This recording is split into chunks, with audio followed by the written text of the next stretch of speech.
இல்லை, bond issuance வந்து பொதுவாக ஒரு ஃபிக்ஸ் ப்ரைஸில் தான் இஷ்யூ பண்ணுவாங்க first of all. Secondly corporate bonds are traded. So இன்னொரு கம்பெனி இந்த கம்பெனி பாண்டை வாங்குறதுல ஒன்றும் தவறுதல் கிடையாது, ப்ரொவைடட் அந்த கம்பெனிக்கு அந்த மேண்டேட் இருக்கு.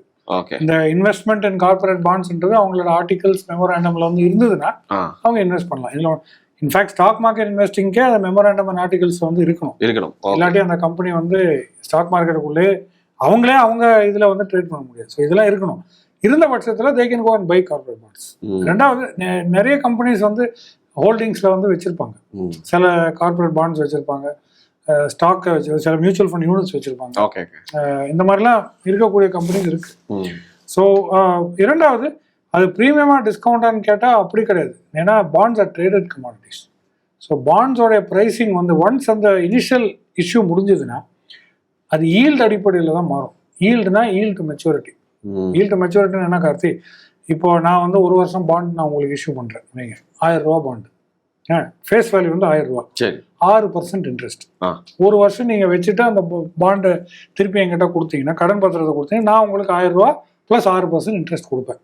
ஏன்னா நீங்கள் பாண்ட் ஹோல்டர் ரிடீம் பண்ணுறீங்க. பட் இது நடுப்புற இந்த 1 வருஷம் பீரியட்ல வந்து இது ட்ரேட் பண்ணலாம். யாருக்கு ட்ரேட் பண்ணலாம்? மார்க்கெட்ல ட்ரேட் ஆகும். நான் கூட நம்ம இதே நிகழ்ச்சியில அந்த சைட்லாம் கூட சொல்லியிருக்கோம். ஆர்பிஐயோட ஒரு சைட் இருக்கு, அந்த பாண்ட் சைட்லாம் இருக்கு, அதுல எல்லாம் லிஸ்ட் ஆகி ட்ரேட் ஆயிட்டு இருக்கும். நான் உங்ககிட்ட கொடுக்கணும்னு அவசியம் இல்லையா? எங்கிட்ட திருப்பி கொண்டு வரணும்னு அவசியம். நீங்க வச்சு எங்கிட்ட கொண்டு வந்தீங்கன்னா உங்ககிட்ட 1000 ரூபா கொடுப்பேன், 6% கொடுப்பேன். முடிஞ்சதா? இப்ப நடுப்புற உங்களுக்கு காசு தேவை, 10% கொடுக்குறான். இல்ல அப்படிலாம் வராது. இப்ப பாண்டை நான் விற்கணும், இப்போ உங்களுக்கு காசு தேவை, அப்ப இந்த பாண்டு கையில இருக்கு, நான் வித்துணும். நீங்க இது நான் ரிடீம் பண்ணனா 1 வருஷம் கம்பெனிங்க. பட் இது ட்ரேடபிள், அதே 6% தான் இருங்க, ட்ரேடபிள்.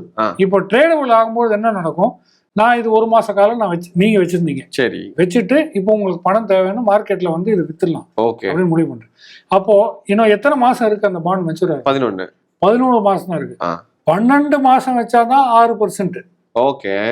அப்போ அந்த புதுசா வாங்குறவன் எத்தனை மாசம் வைப்பான்? 11 மாசம். அப்போ இன்ட்ரெஸ்ட் குறையணும்ல, இன்ட்ரெஸ்ட் அது குறையும். ஓகே. 6% அந்த ஈல்டு, அதுதான் ஈல்டு டு மெச்சூரிட்டி. ஓகே. அந்த ஈல்டு வந்து குறையும். ஏன்னா அவனுக்கு 6% கிடைக்க போகுது, பிரைஸ் வந்து ஏறும். ஓகே, ஈல்டு குறையும் போது பிரைஸ் ஏறும். அது அவர் வந்து ஒரு 3 மாசம் வச்சு திருப்பி விற்கிறாரு. இப்ப திருப்பி விற்கும் போது புதுசா வாங்குறவனுக்கு எத்தனை மாசம்? 3 4 மாசம் போச்சு, இன்னும் 8 மாசம் தான் இருக்கு.